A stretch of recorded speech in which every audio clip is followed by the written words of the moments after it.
저희 전쟁 난 거 맞죠? 전쟁이라도 났다고 말해주세요. 다들 생존을 위협하는 수준까지 온 것 같습니다. 그러니까요. 아싸리 전쟁 나서 이렇게 빠지는 거면 또 V자로 올라올 거니까, 그죠? 근데 우리 시장만 이렇게 빠지니까 더 무서운 거죠. 근데 얼마 전까지만 해도 우리 시장만 너무 올랐고, 여전히 연초 이후로 지금 30% 올라 있는 세계에서 가장 강한 시장의 모습을 이번에 연출하다 보니까, 이번에 제대로 된 그 대가를 좀 치르고 있는데, 모닝브리핑에서 말씀드렸듯이 이익의 증가 없이 올라오면 그냥 신기루처럼 다 빠지는 게 맞는데, 어쨌든 작년에 300조 원을 수익 내다가 지금 올해 900조 원은 확정이거든요. 확정. 이익이 3배 늘었잖아요. 그러면 2,500 왔다 갔다 했던 시장이었으니까 2,500에서 이익 3배 늘면 7,500이잖아요. 그죠? 그래서 7,500 정도가 그래도 적정한 주가 수준이라고 생각합니다. 그리고 거기다가 9,300 갔다가 지금 마이너스 지수가 40% 빠졌으니까 여기서는 이것저것 생각할 거 없이요. 그냥 단순하게 여기서는 그냥 풀베팅이 맞다. 네, 그런 생각을 합니다. 지난번에 현금을 좀 만들어 놓으세요 했던 게 실제 다 이럴 때 다시 살려고 현금 만들어 놓는 거 아닙니까? 그리고 예전에도 저희 직원들이나 저희 옛날에 부사장님이 되게 좋아하시는 주식 그런 거를 부사장님 지금 여기서 1억 원어치 팔아 놓으면 주가가 30% 빠지면 똑같은 수량인데 100주를 가지고 계셨다면 130주를 살 수 있습니다. 그러니까 이 위에서 팔았다가 조정을 보고 밑에서 살 때 그 트레이딩 개념으로만 생각하지 마시고, 네, 내가 정말 컨빅션 있고 좋은 주식을 100주를 여기서 팔아 놓으면 밑에서 130주를 살 수 있다. 이런 개념으로 생각하시고, 지금 좀 과열 양상의 이 주식은 좀 팔았다가 나중에 타서 사시는 게 좋을 것 같습니다. 네, 그랬더니 이제 그때도 그럼 박준무 그 얘기했던 가격 밑에서 살 수 있게 해줘야 돼요. 그 말씀에는 진짜 그렇게 떨어지는 거 맞아? 그런 말씀이 있었는데 똑같습니다. 지금 그동안에 현금을 만들어 놓으셨다면 지금 살려고 현금을 만들어 놓은 거고, 지금 여기서 이제는 방송이나 이런 거 보면 여기서는 위험 관리해야 될 것 같습니다. 일단 현금을 좀 30%나 만들어 놓으시고 이런 얘기들이 이제 조금씩 나오거든요. 여기서 그거는 레버리지를 쓰시는 분들, 레버리지를 쓰시는 분들은 어쩔 수 없이 그렇게 해야 되지만, 그냥 내가 내 돈만 가지고 투자하시는 분들은 어제도 말씀드렸지만 날도 덥고 휴가철이잖아요. 애들 또 방학 기간이잖아요. 그러니까 그냥 계좌 딱 덮어 놓으시고 휴가 갔다 오시고, 읽고 싶은 책 읽고 보고 싶었던 영화 보고 음악 듣고 전시회 갔다 오고, 요렇게 8월 말까지 8월 한 중순까지 8월 중순까지 그러고 나중에 보시면 다시 6,500, 7,000 가 있네. 이럴 거라고 생각합니다. 저는 위협하는 수준까지 온 것 같다라고 생각은 듭니다. 그런데 단기적으로 금리 얘기가 살짝 핀이 나가면 또다시 하방이 열리는 것 아닐까라는 걱정입니다. 코로나 때는 제로금리 플러스 돈 풀기로 급반등, 24년 때는 국가계엄이라는 특이상황. 그런데 지금은 잘 모르겠습니다. 무슨 이유가 있는 건지. 외인 청산의 청산? 명확한 이유가 없으니 더 답답합니다. 또다시 배신당한 투자자들이 다시 들어올까라는 의문입니다. 헛웃음이 나오네요. 다들 정신건강, 몸 건강 챙기시길 바라봅니다. 생존을 허락하소서. 주맨. 배신당한 투자자들이 다시 돌아올까? 그 부분은요, 안타깝게도 스마트마니는 무조건 들어옵니다. 스마트마니는 무조건 들어오고요. 그러면서 장은 또 올라가게 돼 있습니다. 어제 점심때 제가 저희 업계에 또 베테랑, 제가 말씀드리면 다 아시는 굉장히 베테랑 선배분을 만났는데 그러시는 거예요. 그 운용사의 수익이 하루에만 이 삼성전자 하이닉스 빠지면서 600억이 날아가더래요. 600억이. 그 600억이라는 게 그 운용사가 받아야 될 운용 보수가 그날 하루에만 600억이 날아갔다고. 그래서 이게 맞는 건가 하면서 그날 삼성전자 하이닉스를 좀 줄이셨다는 거예요. 줄이셨는데 어제 점심 먹으면서 계속 보시더라고요. 계속 보시다가 야 이거 또 사이드카 이러다가 또 서킷 브레이크 들어가겠는데 하고 이제 서킷 브레이크 들어가는 거 보시고 그러면서 점심 먹고 헤어지실 때 가서 주식 채우라고 막 그 지시도 하시면서 오늘 한 1조 살 것 같다고 얘기하시더라고요, 어제. 그래서 돈이 없는 것 같잖아요. 스마트 머니는 들어옵니다. 결국 지나고 나면 다 올라오게 돼 있습니다. 내가 산 주식이 잡주가 아니라면. 그죠? 잡주 아니잖아요. 최근에 주식 사신 분들은 잡주 사신 게 아니잖아요. 그런 주식 사면서 좀 오버슈팅이 만들어진 거예요. 그런데 주식의 역사는 항상 그랬습니다. 불과 5년 전에 삼성전자 96,800원에 샀다가 5만 원 살짝 깨졌다가 그러고 나서 결국 다 올라왔잖아요. 그래서 이번에 I never lose, either win or learn 이라 했잖아요.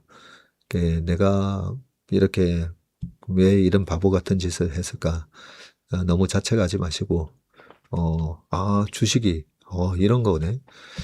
제가 15년 전에 강북 아파트 한 채 날렸다 했잖아요. 이식집 투자했다가 지나고 보면 이렇게 얘기할 수 있습니다. 근데 지금도 생각하면요. 자꾸만 그 생각하면 내가 그때 주식이나 샀었더라면 많죠. 뭐 진짜 집이라도 샀었더라면 그런 후회를 많이 하는데 그거 후회한다고 돌아오는 것도 아니고 이미 그거는 썬크 코스트예요. 썬크 로스죠. 이미 발생해버린 손실인 거고 거기서 배웠잖아요. 내가 통제하지 못하고 내가 잘 알지 못하는 거 함부로 하지 마라.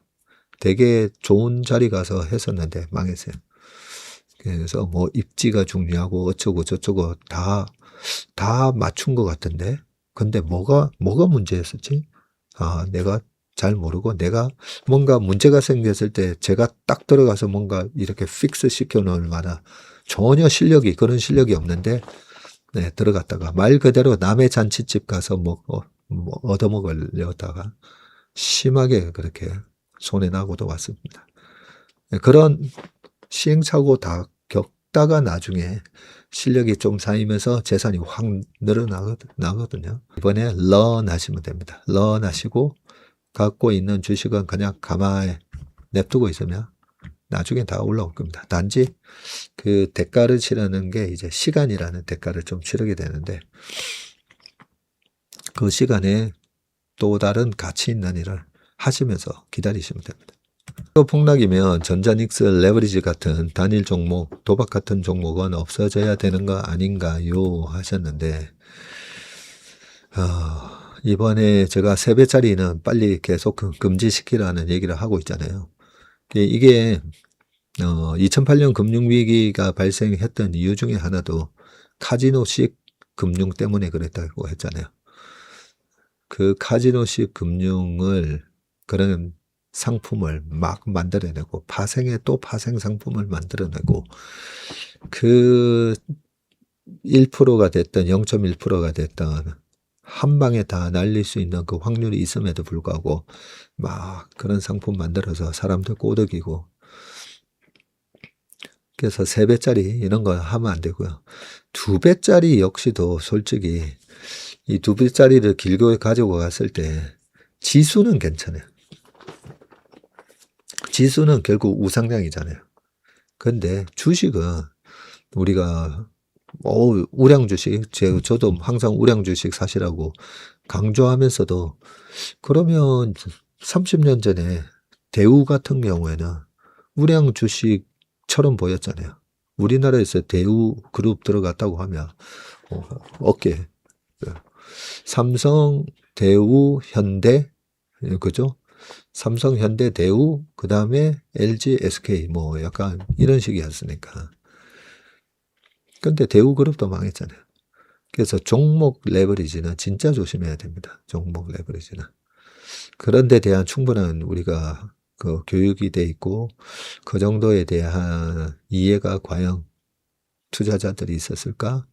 이런 얘기를 그 상품을 출시하기 전에 그 운용사나 그 상품을 걸기 위해서 나중에 LP를 하는 그런 증권사에서 이런 논의가 있어야 된다라고 생각하는데 잘못하면 정말 카지노식 금융이 되고요.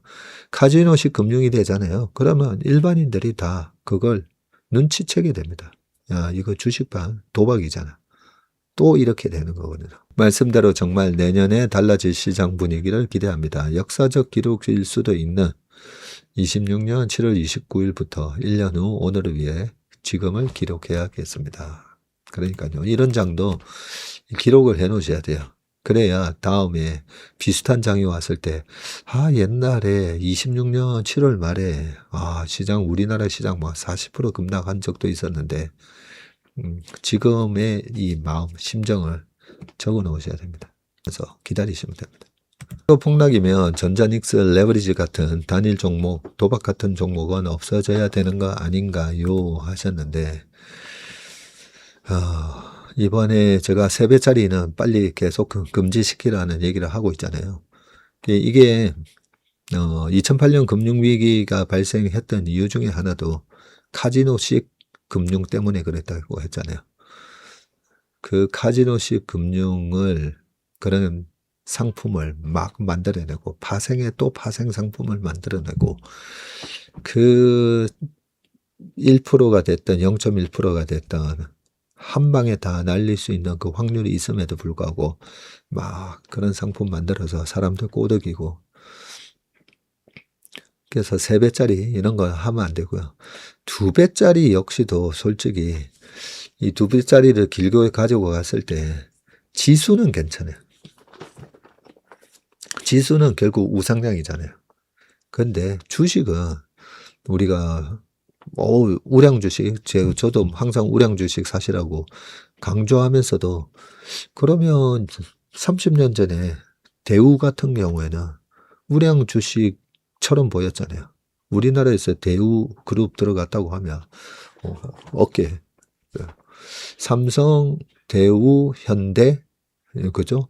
삼성, 현대, 대우, 그 다음에 LG, SK 뭐 약간 이런 식이었으니까. 근데 대우 그룹도 망했잖아요. 그래서 종목 레버리지는 진짜 조심해야 됩니다. 종목 레버리지는. 그런 데 대한 충분한 우리가 그 교육이 돼 있고 그 정도에 대한 이해가 과연 투자자들이 있었을까?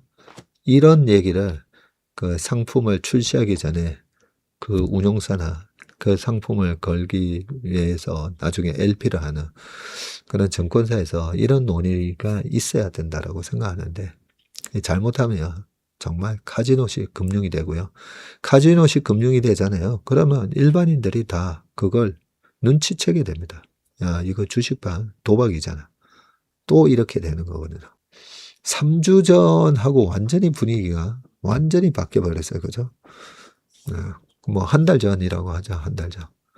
한 달 전에는 정말 모든 게 다 장밋빛이었고 모든 게 다 이 쇼티지로 설명을 하면서 나쁘게 얘기를 할 수 없는 그런 상황이 되게 불안했었는데 하지만 이 회색 코뿔소 얘기를 최근에 월간 전망이나 강의 자료 때 그런데 연준 의장이 바뀌고 창신 메모리가 상장을 하고 FMC 회의가 예정돼 있고 거기에 한국은행이 금리 인상을 단행할 것 같고 왜냐하면 지난달에 일본도 했으니까요.